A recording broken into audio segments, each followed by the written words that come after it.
हमारे शास्त्र इस बात को ये बताते हैं कि अगर हमारे परिवार पर आर्थिक उन्नति नहीं है, संतति नहीं आ रही है, या संतान होने के बाद बहुत लंबे समय की उसकी उम्र नहीं हो पाती है, या हमारे जो पूर्वज हैं वो असमयक अकाल उनकी मृत्यु हो जाती है, तो ये पितृदोष के कारण होता है।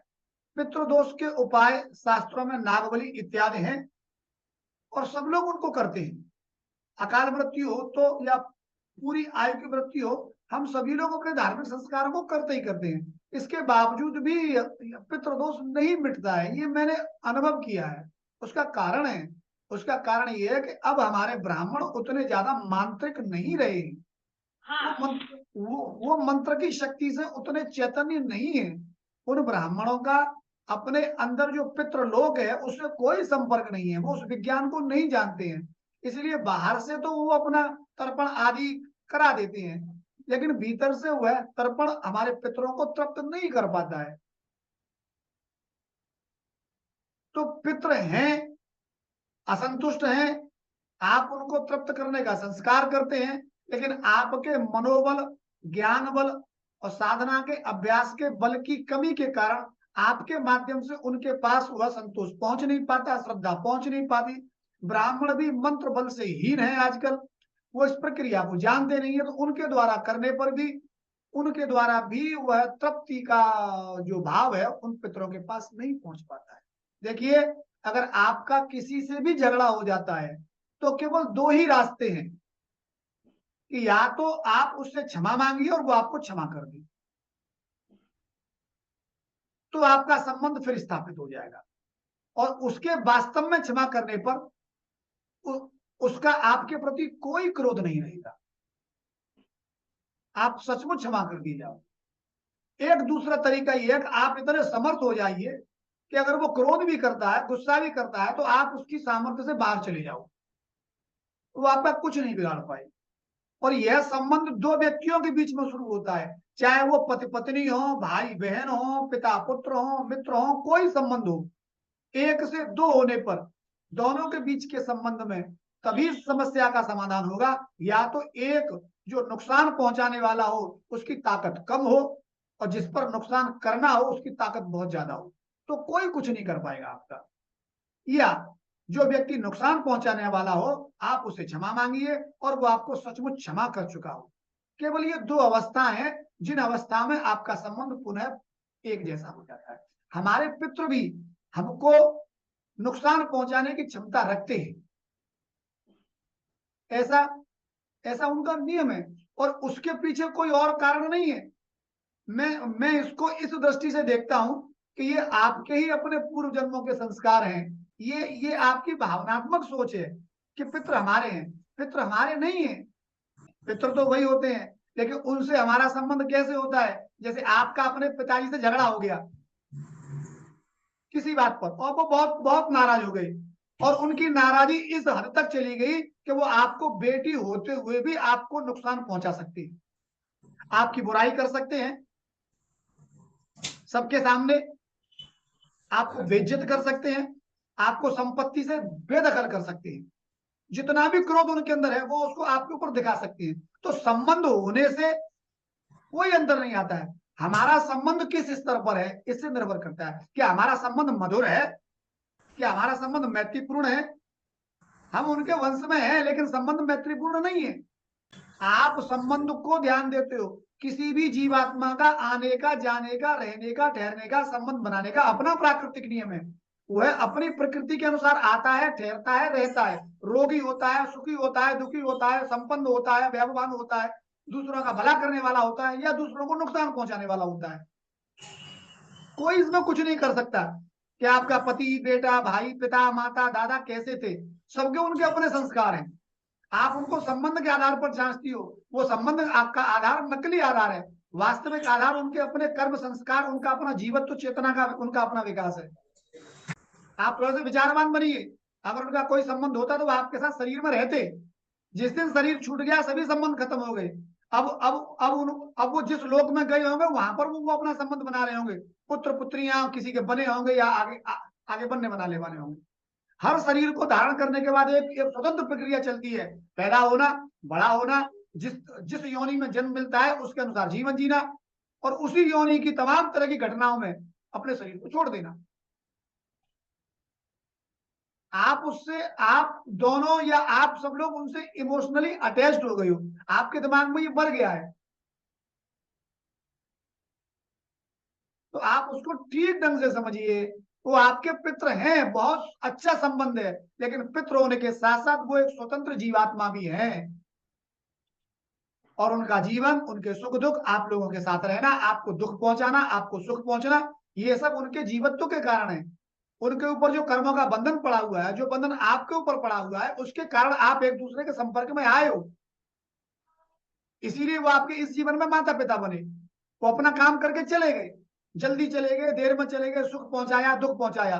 अब उनको आपसे कोई मतलब नहीं है, केवल आपको ही उनसे मतलब है। इसलिए आप अपने इमोशनल बैलेंस को ठीक करिए, अपने अंतर जगत में उनको कल्याण कैसे हो इसकी प्रार्थना करिए। हम लोग अमावस्या का सेशन लगाते हैं इस इसी प्रकार से पितरों को संतुष्ट करने के लिए। हम उनको अपनी ओर से जो जो हम आध्यात्मिक अभ्यास करते हैं, जो साधना करते हैं, उसको उनका बल देते हैं, अपने पुण्यों का उनको बल देते हैं। जिस बल की कमी के कारण उनका शरीर छोटा रहा, जिनके बल के कारण उनका पुण्य कम रहा, जिसके कारण उन्होंने स्वयं दुख भुगता, और जिसके कारण उनकी वजह से सबको दुख हुआ, और अब वो जहां जिस पितृलोक में है, वो चूंकि इस जीवन में उन्होंने कोई सुख दिया नहीं, लिया नहीं, उन्होंने कोई आध्यात्मिक अभ्यास नहीं किया, इसके लिए उनके अंदर पुण्य के बल की कमी है। आप पुत्री होने के नाते सभी संबंधी, आप सभी लोगों को उच्च आध्यात्मिक अभ्यास करना चाहिए और उनको अपना आध्यात्मिक बल देना चाहिए। ये आपका काम है बस, इससे ज्यादा और इमोशनल होने का कोई काम नहीं है। वो जैसे जैसे उनके पुण्य बल की कमी, जो कमी है वो दूर होती चली जाएगी, वो उनको संतोष हो जाएगा। ये वह प्रक्रिया है कि आपने बलशाली होकर के उनकी सहायता कर दी, आपने स्वयं को बलवान बना लिया। जब आप स्वयं बलवान बन जाएंगे तो उनकी जो नेगेटिविटी है, जो उनका असंतोष है, जिसको हम पितृदोष बोलते हैं, वो आपके ऊपर कोई असर नहीं डालेगा। और दूसरा, हम पहले कदम में सदैव उनको प्रसन्न करते हैं, अपनी ओर से क्षमा मांगते हैं, साष्टांग दंडवत करते हैं, अपनी साधना का जो बल होता है अंतिम चरण में हम उनसे आशीर्वाद मांगते हैं। जब ये प्रक्रिया घनी हो जाती है, गहरी हो जाती है, तो उनके अंदर जो संस्कारगत दोष था वो उसको क्षमा कर देते हैं। ये हो गया झगड़े की समाप्ति का पहला कारण। हम समस्या को दोनों तरीके से हल करना सिखाते हैं, आप बलशाली भी बनिए, आप क्षमा भी मांगिए, तो वो आपको क्षमा भी करेंगे क्योंकि आपके पित्र हैं। और दूसरे, आप स्वयं स्वतंत्र जीव हैं, आप अपने आप को बलशाली बना लीजिए। कोई भी देवता आपका नुकसान नहीं पहुंचा पाएगा, कोई भी पितर आपके नुकसान नहीं पहुंचा पाएंगे, क्योंकि आप अपनी जगह बिल्कुल सही हो। आप रोजाना सुबह के 20 मिनट, शाम के 20 मिनट उनसे अपने संबंधों को मधुर कर रहे हो, उनका आशीर्वाद मांग रहे हो, उनसे क्षमा मांग रहे हो। पूरे जीवन में जो कुछ भी आपको उपलब्ध हो रहा है, आप उसके लिए उनको धन्यवाद दे रहे हो, उनके प्रति कृतज्ञ हो रहे हो, आध्यात्मिक अभ्यास कर रहे हो, मंत्र बल को बढ़ा रहे हो, ये उनको डायरेक्ट जाएगा। आपकी सातों पीढ़ियां मुक्त हो जाएंगी अगर आप इस अभ्यास को करेंगे तो, गंभीरता से करेंगे तो। समझ में आ रहा है? इसलिए आपकी समस्याओं का समाधान इस अभ्यास को गंभीरता से करने का है। आप जैसे जैसे इसको गंभीरता से करेंगे, जो जो पित्र आपसे तृप्त नहीं है वो आपसे संपर्क करेंगे और कहेंगे, बेटा बेटी जो भी आपका संबंध है, कि अब तुम मुझे तृप्त करने के लिए ये काम और करो। तो तुम उनको अपना साधना का बल दे रहे हो, अपना पुण्य बल दे रहे हो। फिर वो जिस अभ्यास को चाहते हैं उस अभ्यास को भी आप कर दो। कोई गीता का पाठ मांगता है, कोई ज्ञानेश्वरी का पाठ मांगता है, कोई गुरु ग्रंथ का पाठ मांगता है, कोई कुछ मांगता है, कोई तीर्थ यात्रा मांगता है, कोई गंगा स्नान मांगता है। वो जिस प्रकार से उनकी भावना है, आप उस प्रकार से उनको तृप्त कर दीजिए। और आप इस साधना का अभ्यास करते करते उनकी सामर्थ्य को जानते हो, आपको ऐसा करने में कोई मुश्किल भी नहीं आएगी, क्योंकि वो आपके द्वारा किया गया होगा, इसलिए वो 100% सही होगा। क्योंकि आप मंत्र की ताकत से युक्त हो, आपका गुरु मंत्र आपके साथ है, आपको दैवीय सहायता निरंतर मिल रही है, आपकी समझ ज्ञान चेतना तीनों बढ़ रही हैं, और आपकी चेतना बढ़ने से उनको बहुत खुशी होती है। देखो, मैं आपको एक एग्जांपल देता हूं। मैं बहुत गरीब हूं, बहुत गरीब हूं, अनपढ़ हूं, लेकिन मेरे मेरे पास एक ऐसा बच्चा हो गया, जो बच्चा इस देश का प्रधानमंत्री बन गया। अब आप बताइए, मुझसे ज्यादा भाग्यशाली कौन है? क्या कोई है? वह बच्चा अपनी योग्यता से प्रधानमंत्री बनता है, उसको प्रधानमंत्री बनने में मेरा कोई योगदान नहीं है। और मैंने अपनी कम समझ के कारण उसको हमेशा बचपन में डांटा, रोका, सब काम किए जो मैं कर सकता हूं कम अकल के कारण, क्योंकि मैं तो अनपढ़ हूं, धन मेरे पास है नहीं, कोई योग्यता नहीं है। लेकिन फिर भी मेरा बच्चा मेरा आदर करता हुआ, मेरा सम्मान करता हुआ, अपनी स्वतंत्र शक्तियों के आधार पर वो देश का प्रधानमंत्री बन गया। अब मुझे बताओ, मेरी योग्यता कितनी है, मेरी प्रसन्नता कितनी है? मैं कोई योग्य नहीं हूं, लेकिन मेरी प्रसन्नता बहुत है, मैं एक प्रधानमंत्री का पुत्र हूं। इस पूरे देश में वह जिस देश का प्रधानमंत्री है, उस देश की सभी शक्तियां मेरा सम्मान करेंगी, क्योंकि मैं प्रधानमंत्री का पिता हूं।